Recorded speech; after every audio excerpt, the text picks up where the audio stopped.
So I want to do a little video today, and I want to make it a little bit educational, I guess. Let's go with that. We'll make this a little bit of an educational video based on this story that I found. I also want to not just make it an educational video, but also use this as an example to really call out what a lot of people, specifically people on the left, specifically these kids that are in college right now being indoctrinated, to really point out honestly how ignorant they are of facts and the truth, and also to just use this as a cautionary tale when you send your children to school.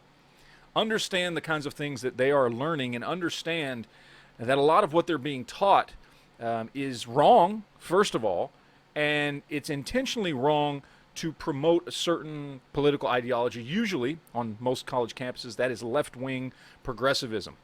So I ran across this story. This was originally going to be a story in my hasty headlines today, but I thought I wanted to do something a little different with this. So, student leaders at major college remove Pledge of Allegiance from meetings so group can be more inclusive body. Okay, that's the headline here. So I wanted to figure this out. I'm like, oh, they just don't give a crap about the country. What's the deal? Whatever. So it says University of Oklahoma Undergraduate Student Congress voted to remove the Pledge of Allegiance from its congressional agenda last week, and the author of the bill said the goal was to make the group a more inclusive body. Now, the OU senior Gabby Thompson, that's this wonderful human being right here. She's the one that started this push. She wrote the bill for the campus. It says she told the station that the pledge was written as a celebration of Columbus Day in 1892, and in the city of Norman, we don't celebrate Columbus Day. We celebrate Indigenous Peoples Day. For us to be like the most inclusive body, I thought that we should remove it. Thompson added to KFOR, I guess that's a radio station or news station or whatever, I don't know. Now, I know a lot about the Pledge of Allegiance and all that kind of stuff. I've studied it in school. I also am interested in that kind of stuff. Obviously, things that have to do with being patriotic and the flag and the Constitution, all that kind of stuff. So when I read this line, written as a celebration of Columbus Day in 1892, I was like, wait, no, that's not right. That's not right. And I couldn't put my finger on it. I had to go look it up and do a little bit of research. It was very easy to find information out about this. But we all know, or hopefully we all know, Francis Bellamy wrote the version of the Pledge of Allegiance that is kind of the basis for the Pledge of Allegiance today. It was a little bit different early on. It didn't say one nation under God. I think it said one. I can't remember how it was worded. It was worded a little bit differently. It's kind of evolved over the last 120 years. But Francis Bellamy wrote the original version of that, and he did write it in 1892. That is actually correct. There was also another version of the pledge. Not even another version. There was another Pledge of Allegiance that was written by somebody else. It was, I cannot remember the gentleman's name. He was a Civil War veteran, and he was very big into trying to include patriotism and instill love of country into children. So he was working with schools, and in fact, in schools from about the 1880s all the way up into like the 1920s, the Pledge of Allegiance that was mostly used was the one that the earlier gentleman had wrote, not Francis Bellamy's, but I think in 1923 they made Francis Bellamy's version of the Pledge of Allegiance the official national version of the Pledge of Allegiance.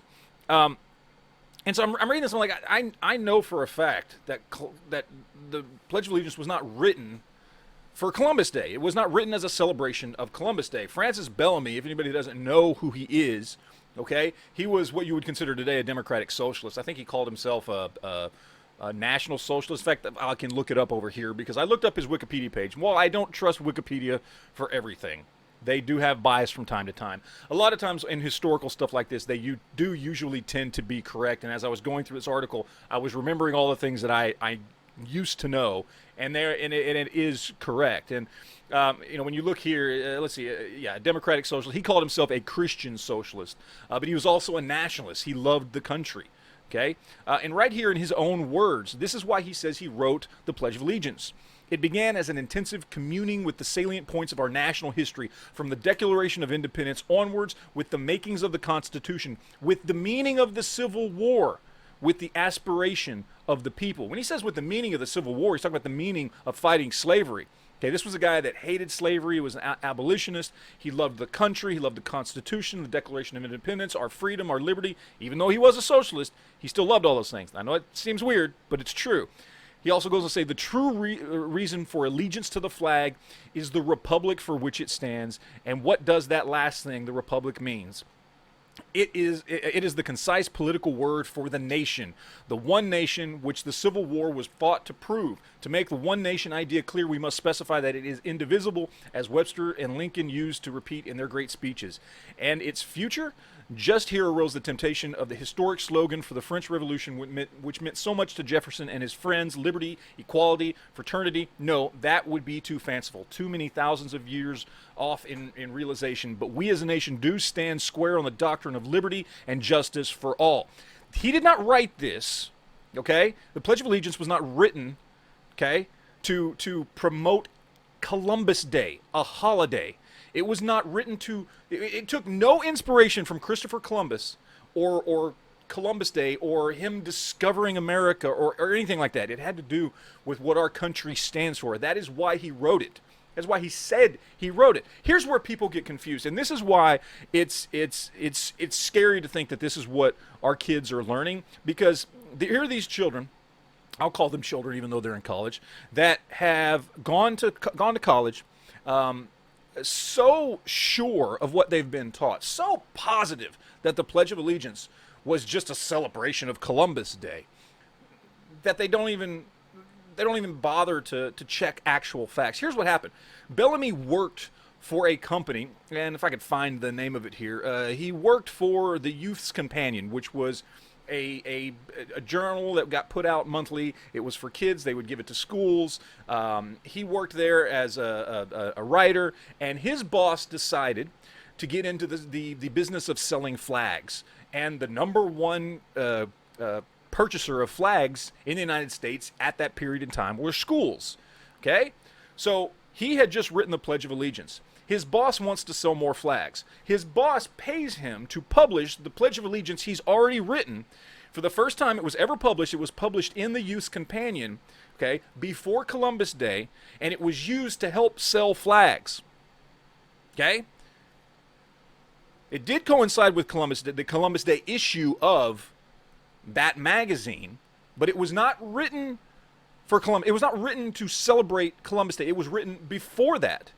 It just so happened the person he was working for wanted to sell more American flags to the schools and thought, hey, you want to get this published anyway, right? We'll publish it in this magazine, and it'll get out there, it'll get into the schools, it'll help us sell some flags and all this other stuff. So a guy who genuinely loved this country wrote something because he believed in it, and he believed in what this country stood for, and freedom and liberty and abolishing slavery and all these things. Okay? He loved this nation. Had nothing to do with Columbus Day. It had nothing to do with celebrating Columbus Day. What happened is somebody took that love of his, that thing he had wrote, that wonderful thing that he had written, and kind of selfishly used it to sell flags in a Columbus Day issue of a magazine. So yeah, that's where it got its start, but it was not written to celebrate Columbus Day. And it is scary to me that our kids are being taught this crap to the point that they will go to the trouble, so sure that they're correct and that they're right, they will go to the trouble to writing bills at their college campuses saying we can no longer say the Pledge of Allegiance anymore. This is the school system that you're sending your kids to, guys. This is why you need to pay attention and be aware of what they are teaching your children. They are slowly but surely teaching them to hate their country a little bit more and to forget the good that our country has been a little more and more every day.